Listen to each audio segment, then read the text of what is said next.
नमस्ते। आज हम एक बहुत ही इंटरेस्टिंग कोडिंग प्रॉब्लम को सॉल्व करने वाले हैं, मर्ज सॉर्टेड एरे प्रॉब्लम। अब सुनने में ये थोड़ी मुश्किल लग सकती है, पर यकीन मानिए इसका जो सॉल्यूशन है ना, वो बहुत ही एलिगेंट है। तो चलिए शुरू करते हैं। तो चैलेंज क्या है?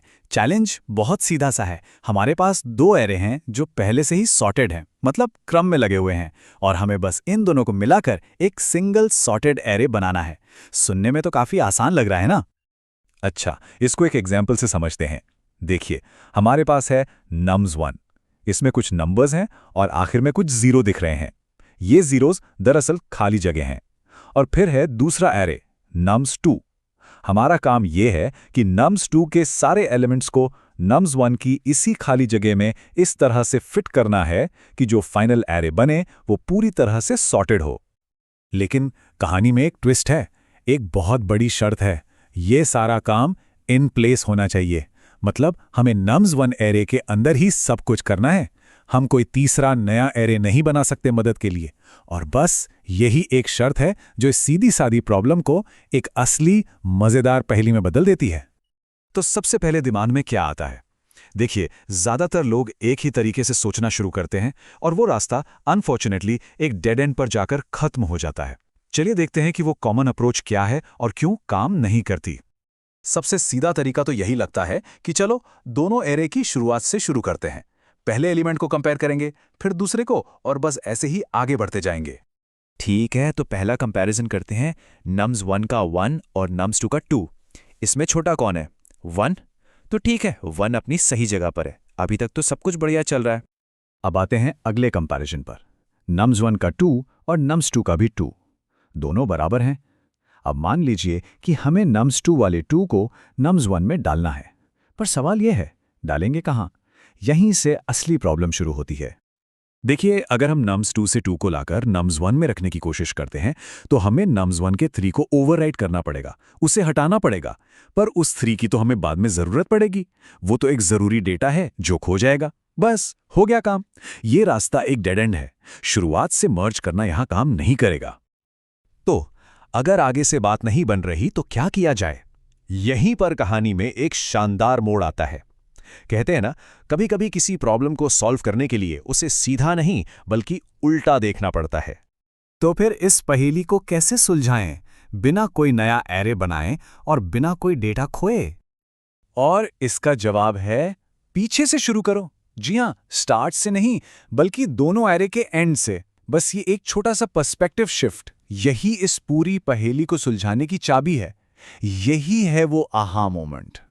और इस पीछे से शुरू करने वाली टेक्निक को इम्प्लीमेंट करने के लिए हम एक बहुत ही क्लेवर तरीके का इस्तेमाल करेंगे, जिसे कहते हैं 3 पॉइंटर सॉल्यूशन। तो इसमें हम 3 पॉइंटर्स का इस्तेमाल करेंगे। अब ये पॉइंटर्स कुछ और नहीं, बस वेरिएबल्स हैं जो एरे में हमारी पोजीशन को ट्रैक करते हैं। तो पहला पॉइंटर P1 वो nums1 के असली एलिमेंट्स के आखिर में होगा, मतलब 0 से पहले। दूसरा पॉइंटर P2 वो nums2 के आखिर में होगा। और तीसरा और सबसे जरूरी पॉइंटर P वो nums1 की जो पूरी जगह है ना, उसके एकदम आखिर में होगा। तो हमारे एग्जाम्पल के हिसाब से P1 है 3 पर, P2 है 6 पर और P है nums1 के एकदम लास्ट इंडेक्स यानी 5 पर। चलिए अब गेम शुरू करते हैं। अब यहां आता है सबसे जरूरी स्टेप। हम P1 और P2 पर जो वैल्यूज हैं उन्हें कंपेयर करेंगे, मतलब 3 और 6 को। बड़ा कौन है? जाहिर है 6। और सोचिए, क्योंकि हम फाइनल सॉर्टेड एरे को पीछे से भर रहे हैं तो सबसे आखिर में तो सबसे बड़ा एलिमेंट ही आना चाहिए, है ना? तो बस हम इस बड़ी वैल्यू यानी 6 को nums1 में P वाली जगह पर रख देंगे। और क्योंकि ये एलिमेंट हमने nums2 से उठाया है तो P2 को एक स्टेप पीछे खिसका देंगे। और क्योंकि nums1 की एक जगह भर गई है तो P को भी एक स्टेप पीछे ले आएंगे। चलो इसी प्रोसेस को रिपीट करते हैं। अब हम कंपेयर करेंगे P1 पर मौजूद 3 को और P2 पर मौजूद 5 को। इस बार कौन बड़ा है? 5। तो हम 5 को P वाली जगह पे रख देंगे और फिर से P2 और P को एक एक स्टेप पीछे कर देंगे। देख रहे हैं ना कैसे nums1 पीछे से एकदम सही ऑर्डर में भरता जा रहा है। और यह सिलसिला बस चलता रहेगा। अगली बार 3 और 2 में 3 जीतेगा और अपनी जगह पर आ जाएगा। फिर 2 और 2 की बारी आएगी तो हम nums2 वाला 2 ले लेंगे और बस nums2 अब खाली हो गया। तो चलिए अब एक मिनट रुक कर ये समझते हैं कि आखिर ये तरीका इतनी खूबसूरती से काम क्यों कर रहा है, जबकि वो शुरुआत से करने वाला तरीका फेल हो गया था। और ये देखिए, ये रहा हमारा फाइनल रिजल्ट। nums1 अब पूरी तरह से सॉर्टेड है और सबसे अच्छी बात, हमने कोई एक्स्ट्रा स्पेस भी यूज नहीं की। बिल्कुल परफेक्ट। इसकी कामयाबी का राज बहुत सिंपल है।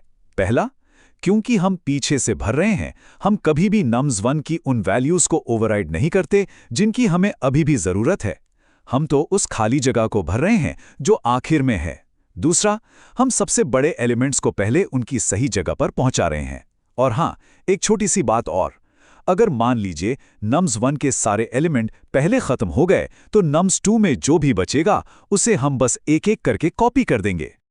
तो इस पूरी एक्सरसाइज से एक बहुत ही मजेदार बात सीखने को मिलती है। अगली बार जब भी किसी मुश्किल प्रॉब्लम में फंसें तो एक पल रुककर ये जरूर सोचना, क्या इस प्रॉब्लम को उल्टा देखने से ये आसान हो सकती है, और कौन सी ऐसी प्रॉब्लम्स हैं जिन्हें बस सोचने का नजरिया बदलकर ही सॉल्व किया जा सकता है। इस पर जरूर गौर कीजिएगा।